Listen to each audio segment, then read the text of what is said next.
Oi pessoal, tudo bem? Estou gravando esse vídeo para conversar um pouco com vocês sobre o tema da linguagem. Nós estamos vivendo esse tempo de quarentena e estamos tendo que aprender a duras penas a nos comunicarmos de um jeito diferente, respeitando o isolamento social.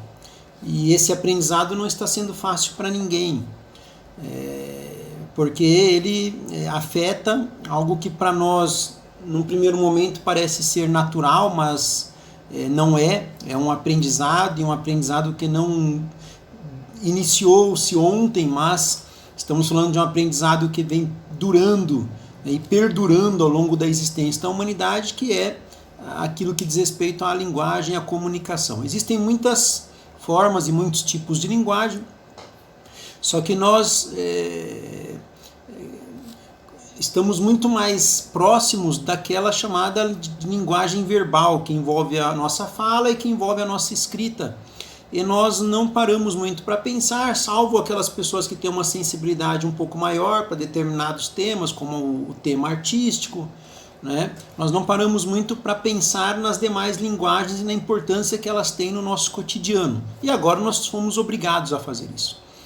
E nessa perspectiva do momento em que estamos vivendo e dessa aprendizagem pela obrigação que a situação nos impôs, eu achei por bem conversar com vocês alguns minutinhos sobre o tema da linguagem. A linguagem humana, ela é uma linguagem simbólica porque ela está construída tendo como fundamentação os signos ou os símbolos. Os signos e os símbolos, eles são representações de coisas, de objetos, de situações, de espaços, de tempos, e mediante uma convenção coletiva nós vamos atribuindo a cada coisa, a cada espaço, a cada tempo, a cada objeto, um signo, um símbolo diferenciado ou diversificado.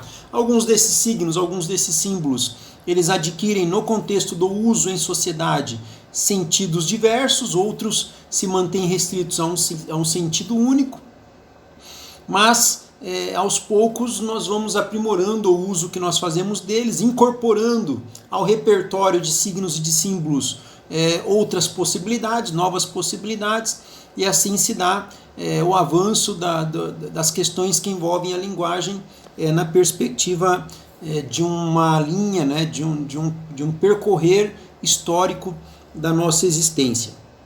Os signos ou os símbolos mais utilizados por nós são as palavras, mas existem outros, e aí, dependendo da utilização que nós façamos deles, eles adquirem uma importância ou uma capacidade maior ou menor para expressar a coisa, ou o objeto, ou a realidade que nós queremos fazer referência.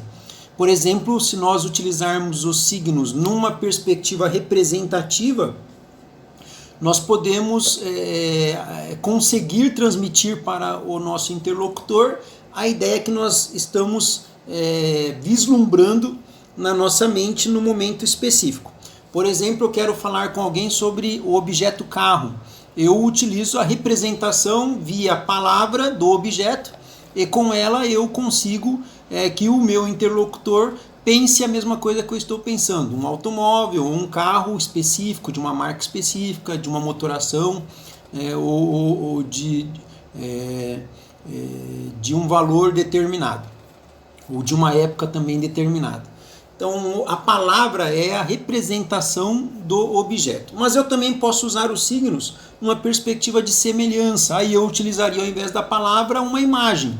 Então eu recorto de uma revista a imagem de um carro, mostro isso para alguém e pelo fato da imagem na foto ser semelhante ao objeto, haveria automaticamente na mente do meu interlocutor a associação direta entre aquele desenho representado e o objeto ao qual ele faz referência, simplesmente pela semelhança entre ambos.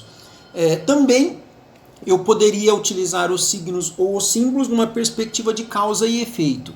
Então, se eu me refiro a uma nuvem ou a um conjunto de nuvens no céu, é claro que a minha interlocutora, entenderá do que eu estou falando, dada a convenção social, coletiva, mas automaticamente ela também poderia ver despertado nela uma reflexão sobre uma possível chuva que se aproxima, e isso desencadearia uma ação nela que não está diretamente vinculada à utilização que eu fiz dos signos representativos das nuvens, mas está vinculada a um efeito produzido pela causa, nesse caso, a imagem ou a idealização de nuvens que eu produzi nela pela utilização dos signos que retratam ou representam as nuvens.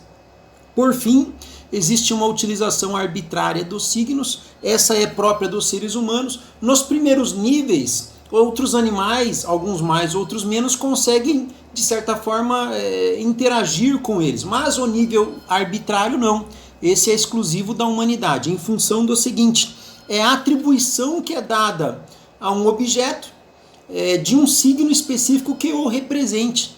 Então a nomeação das coisas é uma ação pura e exclusivamente humana, porque ela denota inteligência, porque ela exige a utilização do raciocínio, coisa que apenas aos seres humanos está reservado, naquilo que é o modo de pensar próprio do ser humano, lógico, com uma estrutura pré-definida e por aí vai. Mas vejam que é muito curioso, porque o modo arbitrário de utilização dos signos, ele também descreve um pouco as culturas. Então há uma relação direta entre os signos, a linguagem e a cultura, onde ele está inserido e que ele representa. Então, se alguém vê uma aliança em uma mão determinada e um dedo determinado, entende que essa pessoa é casada. Se alguém vai a um funeral, entende-se que ela deve ir utilizando vestuário de coloração preta, porque isso retrata o seu luto. Se alguém desenha um coraçãozinho e entrega para alguém, todo mundo entenderia, e nesse caso os interlocutores estariam entendendo isso perfeitamente, que aquilo é um gesto de carinho, de afeto ou de amor. Esse mundo do ser humano simbólico, de atribuição de signos a coisas, a realidades, a tempos diversos, é um mundo simbólico. E a utilização dessas formas de linguagem permitem a nós algo que está para além do racional, além do exercício do pensamento, que é a circulação por espaços diversos, né? Então eu, utilizando-me da linguagem, exploro o meu passado, reinterpreto o meu passado, compreendo o meu presente e vislumbro o meu futuro. Porque eu posso fazer isso tudo apenas me comunicando. Um forte abraço para vocês, não importa por onde nós estejamos conversando, se é presencialmente, se é virtualmente, existem inúmeras formas de comunicação capazes de transmitir o que a gente pensa e o que a gente sente. E nesse momento de confinamento, é muito mais importante que as pessoas sintam o que a gente sente, pensem o que a gente pensa, entendam a nossa forma de pensar as coisas, pela nossa capacidade comunicativa que está desvinculada por completo de qualquer necessidade presencial. Por perto ou à distância, nós pensamos, nós nos comunicamos e nós produzimos conhecimento. Um forte abraço, gente. Nos vemos nas próximas publicações.